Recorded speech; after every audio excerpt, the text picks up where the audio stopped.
Hello. Now you find me sowing some of our self-saved pepper seeds. But more on that a bit later on in the programme. Now we all know that we're in a cost of living crisis and everything is going up in price.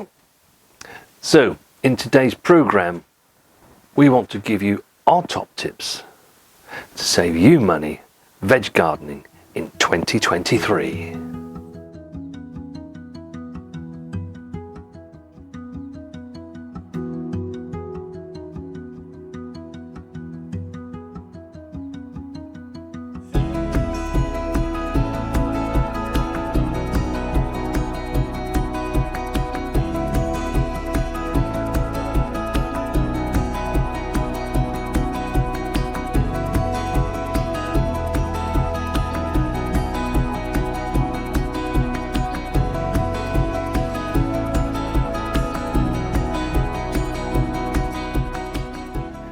Hello and welcome back to the No Dig Norfolk Gardener. Now, for those of you that watch this channel for a long time, you know that we like to grow our own fruit and vegetables, but actually our aim on this channel is to inspire as many people as we can to be able to grow their own fruit and vegetables so that you can eat fresh, healthy, organic, fresh food from your garden or your allotment without breaking the bank. Now I guess a theme that's going to run through most of this program today is that you don't need to have everything all at once. So for example, you see here that we now have these lovely module trays. Believe you me, many years ago when we started growing our own, we simply didn't have the money to buy things like that. It had to be done bit by bit, as finances dictated, month by month. So we found other ways and other things that we could use and utilize in order that we could raise our seedlings and grow our own. Now, I know that we do seem rather old to many people that watch this channel, and I didn't like to say that we're that old, but actually when myself and Mrs. W first bought our first house, there actually wasn't any electricity and we were still using oil lamps.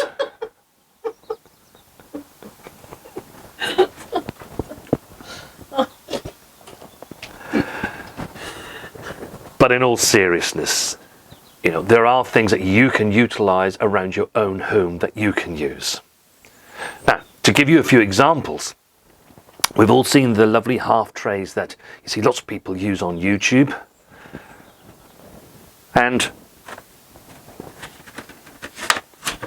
things that you get from the supermarket, that your mushroom comes in, you know, they can all be utilised. They're the size of a half seed tray, and you can use them to raise your seedlings.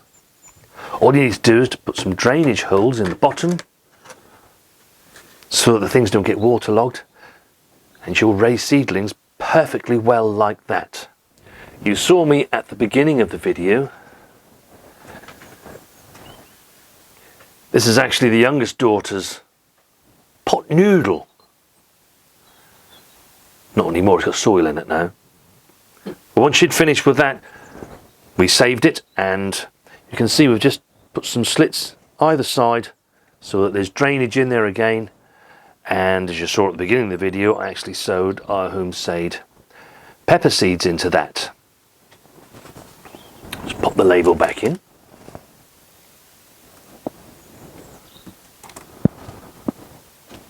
But also a really good thing, you know, a lot of us actually, we stop off and we have a coffee somewhere like Costa or Starbucks, somewhere like that.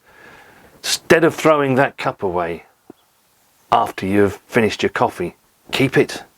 They make ideal vessels in order to put compost in and raise your own seedlings. You've already paid for the coffee, get another use out of it. And the same with the plastic. Instead of it being a single-use plastic, we all want to cut down on plastic, can't always get away from it because that's how they're sold. but we can give them another use. Toilet roll middles. We all have to use toilet rolls. And if you save them up, you can actually use these to put your seedlings into to grow on. So if you used this, put some compost in there, sow your seeds, and then when you come to prick them out, you prick them out and you then put them into here. And then when they're of a size and they're big enough to go out into your garden, you can just dip the hole, pop this in, and this will actually compost and rot down, leaving the plant free to grow on into your soil. And actually, if you put it into a container like this, it stops the soil coming out of the bottom. Now, one of your biggest expenses is going to be buying in compost. Given the vast array of growing mediums that you're offered out there, things such as seed starting mix, multi-purpose compost, potting on compost. What is a seed starting mix? It's a growing medium with very low nutrients. Because let's face it, Mother Nature is actually really quite good. And she's put into that seed that that plant has produced all of the food and energy that that seed is going to need to germinate. It's only after it's germinated that it's going to need something with some nutrients in it. So instead, why not just use a good peat-free multi-purpose compost? The seed is not going to take any of the nutrients out of this. It's got what it needs within the seed. And then once it has germinated, it's already in the right growing medium, which is going to give it the nutrients it needs. Now, what a lot of people say is that multi-purpose compost is not fine enough and it's got too many lumps and things in it. So an option for you there is actually to sieve it. But we don't sieve it. And Mother Nature certainly doesn't. And you can see behind me where we've sown our onions. They've all germinated perfectly well over the last week. And they've been sown in multi-purpose compost, unsieved, and that seed has found its way through. There's a good example of what we've just been talking about. Gardening often revolves around myths, and we do this because we've always done it. And when I go and visit people that away from here that have an allotment away from here, and I'm talking to some of the old boys on the allotment there, and they tell me that they sowed their onions on December the 26th on Boxing Day. And actually it is quite traditional to sow your onions on Boxing Day. But sometimes we need to challenge this. Is it the right thing to do? Or is it just because we've always done it like that? It's traditional, so we do it like that. Let's examine that. What's actually going to happen? We take a half tray like this. We fill it with compost. And we sprinkle our onion seeds over it. Within 4 weeks, you need to get yourself a module. Within a week or so, you then need to prick those out into these cell trays. And actually, if you're not like us, you don't multi-sow things, it's only one seed going in per cell. And then of course, they will become too large for this, and the roots will be coming out of the bottom. So then we need to pop them onto something like this, or like this, and still they continue to grow, because these people on this particular allotment, they actually don't plant those out into their garden until April. So now we've got to find an even bigger pot. You can see where I'm going with this. All of this compost is being used all of the time. It only has about 4 to 5 weeks worth of nutrients. So the longer that they are actually on your bench, the more of this you're going to need to buy.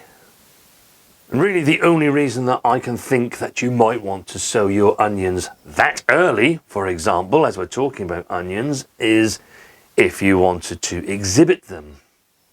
If you wanted to grow large onions ready for your local vegetable show. In that case, they will need quite a bit of time to grow and to develop the large bulb that you maybe might need. For most of us, we just want onions that we can eat. They don't need all this continual potting on. Planting your seeds at the right time, at the optimum time, is going to help you too when it comes to compost and not using quite so much. Myself and Mrs. W, we look to try to sow something, and then 4 to 5 weeks later, that goes out into the ground. Now, when I talk about sowing new compost,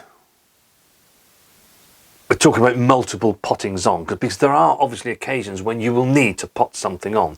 So for example, if you're using a half tray like this, you're going to fill that with your compost and then make several furrows so that you can then sow your brassica seeds, for example. That's a good way of utilising that space because you can get many seeds in there. But of course there will come a time when you will need to prick them out and get them into their own module. So from here you might then go to something like this, which is a module tray. So in this scenario they would need to be pricked out and put into these modules for the rest of the time that they grow. However, if you look at these onions, the compost was put into these modules, the seeds were sown, and these will never ever be potted on in their life. In about 3 weeks' time, I shall pop these out of the module and it will go straight into the ground. Therefore, saving yourself money on the compost that you buy. And you'll probably note that these are multi-sown. We favour multi-sowing our onions. In fact, we multi-sow a lot of our vegetables because that actually increases the production of your garden. You don't need so much space to be able to grow more plants. More on that in another video. But although we need to prick these out and then prick them out into this module tray, using a good peat-free multi-purpose compost is still going to be cheaper than buying something like a seed compost. We were looking the other day when we were out at our local garden centre, and if you look at the price of seed compost compared to multi-purpose compost, it can be anywhere between 2 to 3 times more expensive. So you might as well use the multi-purpose compost because it's going to be cheaper. Now, while we are on the subject of compost, regardless whether you're no dig like us or you use your compost to actually incorporate it into your own soil to feed the soil, obviously one of the best things that you can do is to actually make as much of your own homemade compost as you can. I do accept that being no dig, especially when you first start on no dig, you're going to need to get some compost in, and quite a bit of it, because you need to put a certain amount of layer on that so that it's going to suppress the weeds but also start to feed your soil. But from then onwards, after year 1, you're only looking at about a 1 to 2 inch layer, and you'll be amazed how much compost we can make up there. So in years 2 and 3 I might only get 1 sack full in. One of the things we are trying to do is to make the rest of our garden no dig. It's worked so well with the vegetables and we have so little weeding to do that we'd really like to do that down in our family garden and indeed out in our front garden where we grow lots of flowers. Now, you can also save yourself money when it comes to buying seeds. Now, you saw me at the beginning of this video sowing our own self-saved pepper seeds. Here they are. And this indeed is a very good way to save yourself money because you don't have to buy them. However, you can't do this with all seeds. So for an example, if you're growing an F1 variety, you can't save that seed because it's never going to come true when you go to grow that the following season. But if you like the idea of saving your own seed, then it's something that we're going to be doing a lot more of this season. So if you haven't done so already, don't forget to subscribe to the channel and turn on your notifications so that you know as and when we upload a video, and then you can follow along with us. It reminds me, actually, I was talking to somebody down the road. Said, really like watching your videos, but we don't seem to get very many. And I said, well, are you not subscribed? And he said, well, I hear you talking about the subscribe thing, but I didn't want to pay any money. It made me smile. I said, look, when you subscribe to our channel, you don't have to pay us any money. All it means is that you will be notified whenever we upload a video. It's free. Now, we've all got used to just growing whatever we've wanted to over the last few years. Hasn't seemed that expensive, but as prices are rising, it's probably time to look at all the different varieties that we grow. And it's something that myself and Mrs. W have been doing. We've been going through this exercise steadily over the last few months. So for example, I had 6 different varieties of cauliflower that were available for me to sow last season. Also 4 different varieties of cabbage. Now this season we've got that down to 4 varieties of cauliflower and just 2 varieties of cabbage. Now sometimes you need more than the one variety. So for example, the different varieties of cauliflower that we're growing, they can't all flower at the same time. So you do need the different varieties, but we certainly didn't need 6. And considering, a packet of seeds is what, £2.50? It's £5 we just saved ourselves, but just condensing down what we can sow. So it's a good idea to really look at that and think, do I need this? Will this happen? And some of the reasons and ideas that we had, you'll actually find on the 2023 playlist. And I think we did a video, I'm trying to think what it's called, but I think it's something like new varieties that we're sowing this season. And actually, those new varieties are actually meaning that I don't need 4 or 5 varieties to give me the same harvest that I had last season. However, you are going to have to buy seed, and to try and help with that, a lot of, especially companies that sell over the internet, you'll get a discount the more you buy. So you could actually seed share with your fellow neighbours and plot holders and put a seed order in together, which will reduce the cost. And it might be if you were just ordering seeds on your own and maybe just ordering 10 packets of seed. Out there also, there is also the opportunity to plant share, which is another good idea to help save you money. Before I just sow these, you can see that I've put labels in here, and that's another area where you can actually save yourself money. You go down to the shops and buy yourself 20 labels, they want to charge you £3.50. Well, how crazy is that? You've got things like this. All you've got to do is take a pair of scissors, cut them like so, put a point on it, and there is your label. A few years back, myself and Mrs. W would have just thrown that away. That piece of plastic would have held some cream, and that was it for its life. Now, it's become a label. And it won't just be for 1 year, because most of us actually grow the same things every year. Yes, we do have different varieties we want to try, but in the main we find something we like and we're there. So you can see here, look, Savoy King, we grew that last year.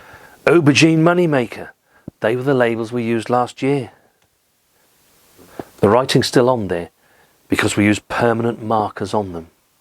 And you can reuse these again and again and again. It's just taking the trouble to not do that and actually go, I'm going to put them in here for when I want to sell my Aubergine Moneymaker, which bizarrely enough will be sown this month in February. The other thing I'll just quickly mention is that if you like your ice creams like us, ice cream sticks are really, really good too. You can write on those, pop those in there. They are actually biodegradable and will rot down if they do get kicked over and you lose them. So that's really quite good. So if you like us and like your magnums, don't throw that away. Keep it.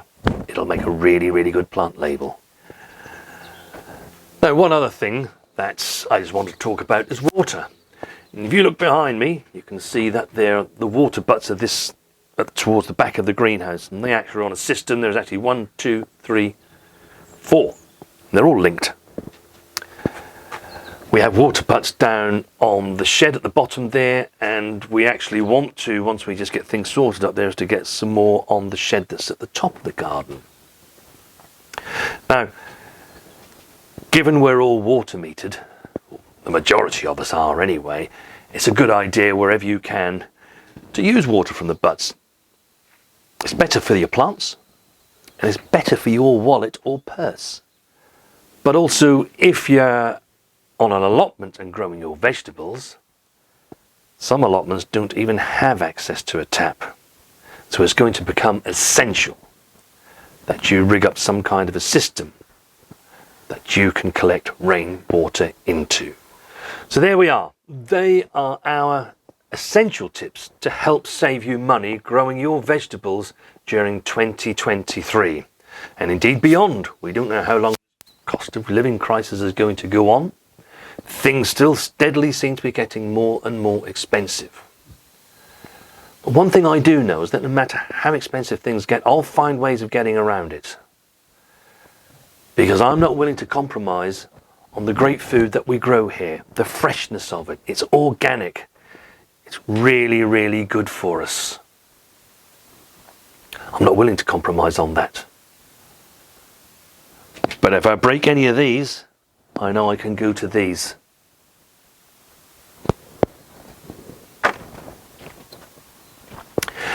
So I do hope that you've enjoyed this video today and you've taken something from it. And if you are new to gardening and watching this channel, hopefully that really has helped you. Because I know, as I said at the beginning, when we first started, we thought, how are we going to be able to buy everything? Most of what you see us use around here we've accumulated over many years. It didn't all arrive to us at once. And of course, if it's sparked your creativity off and you have an idea, or you already do something that helps to reduce costs in any way growing your vegetables, then please do put your comments down in the comments below so that we can all read it and we can all learn. These are only my essential tips. There are millions of you out there that can actually put comments into there and help us all. We shall see you next time.